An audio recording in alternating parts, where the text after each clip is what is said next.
குபேராய நமோ நமஹ.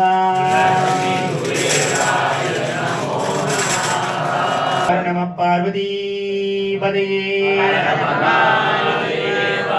தென்னாடுடைய சிவனே போற்றி, நாட்டவர்க்கும் இறைவா போற்றி போற்றி.